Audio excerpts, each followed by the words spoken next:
Huwag mong gagawin sa pagpasok sa negosyo. Gustong-gusto mo na makapagsimula ng sarili mong negosyo, wala nang makakapigil sa'yo na mag-umpisa ng negosyo. Tapusin mo ang video na to at baka makatulong sa pagdesisyon mo sa pagpasok sa negosyo. Kung ilan tayo nakita, ako nga pala si Ruben de la Vega na meron ng 4 years experience sa pagnenegosyo. Kaya ito, huwag na nating patagalin. I-share ko na sa'yo yung 3 bagay na huwag mong gagawin pagpasok sa negosyo. At ang isang bagay na huwag mong gagawin sa pagpasok sa negosyo ay makikiuso.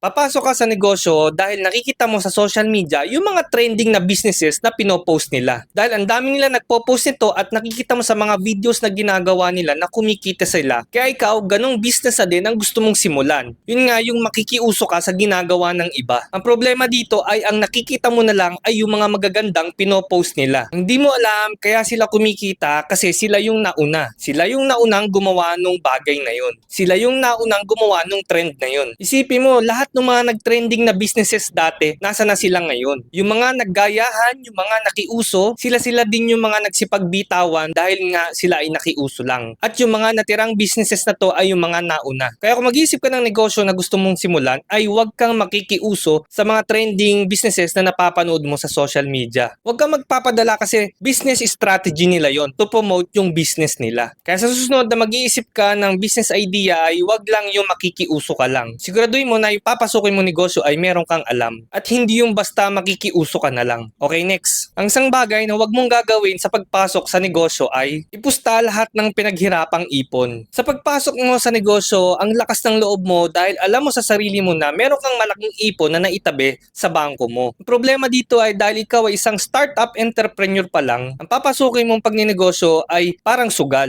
Pwede kang matalo, pwede kang manalo. At sa gagawin mong pagsugal na to, kung itataya mo lahat ng perang pinaghirapan mo, yung perang inipon mo sa isang tayaan lang, chances na mag-fail ka dyan sa uumpisahan mong negosyo ay mataas. Na parang sugal na mas malaki yung chance na matalo ka kaysa sa manalo ka. At dahil hindi nga natin isasarado yung pagkakataon na pwede kang malugi, imbis na itaya mo yung buong ipon mo sa isang tayaan na lang dyan sa negosyong naisip mo, maganda na hati mo sa 10 yung perang naipon mo. Sa ganung pamamaraan, pag hinati mo sa 10 yung perang inipon mo, may 10 chances ka na merong isa doon na mapagana ka. At dahil hinati mo nga sa 10 ay mapapababa mo yung risk na sa isang tayaan ay malugi kagad lahat ng pera mo. Siguro naman sa 10 business idea mo na yun ay merong isang tatama dyan. Malugi man yung mga una mong taya, at least meron ka pang balang natitira para maiayos mo, maitama mo yung mga pagkakamali mo dun sa mga una mong subok. At kakasubok mo ng kakasubok dahil marami kang naitabing bala, pang taya sa ipupusta mong negosyo, meron kang tatamaan dyan. Kaya kung meron kang malaking ipon ay wag mo kagad itaya yan ng isang bagsakan lang. Hati mo sa 10 at tsak meron kang mapapagana dyan. Okay, next. Ang isang bagay na huwag mong gagawin sa pagpasok sa negosyo ay makipagsosyo. Sa pagpasok sa negosyo, lalo't nag-uumpisa tayo, iniisip natin na maganda na makipagsosyo kagad tayo dahil ika nga nila ay 2 heads are better than 1. Ang problema dahil parehas kayong walang kalam-alam sa pagpasok sa negosyo, parehas kayong walang experience sa pagpapatakbo ng negosyo, at parehas kayong walang experience kung paano ba magnegosyo ng may kasosyo, sa malamang